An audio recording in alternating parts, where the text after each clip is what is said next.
कंदकोट भरसा कबलू के कचे में भंगवार बिरादरी जी 2 धुरनि में झेड़े जो ज़ख़्मी फ़ौत थी वियो आहे। नौजवान ग़ुलाम फ़रीद ज़ख़्मनि जा सूर न सहंदे कंदकोट जी अस्पताल में दम ॾिनो। पुराणे खूनी तकरार तां थियल झेड़े में माजवियलनि जो अंग वधी 3 थी वियो आहे।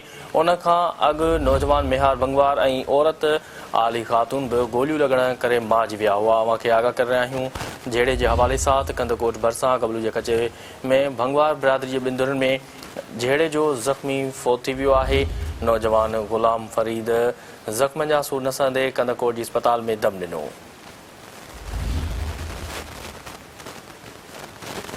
पुराणे खूनी तकरार तां थियल झेड़े में माजवियलनि जो अंग वधी 3 थी वियो आहे। उन खां अॻु नौजवान मेहार भंगवार ऐं औरत आली ख़ातून बि गोलियूं लॻण करे माज विया हुआ। अवांखे आगाह करे रहिया आहियूं झेड़े जे हवाले सां त कंदकोट भरसा कबलू के कचे में भंगवार बिरादरी 2 धुरनि में झेड़े जो ज़ख़्मी फ़ौत थी वियो आहे। नौजवान ग़ुलाम फ़रीद ज़ख़्मनि जा सूर न सहंदे कंदकोट जी अस्पताल में दम ॾिनो। पुराणे खूनी तकरार तां थियल झेड़े में माजवियलनि जो अंग वधी 3 थी वियो आहे। उन खां अॻु नौजवान जो मेहार भंगवार ऐं औरत आली ख़ातून बि गोलियूं लॻण करे माज विया हुआ।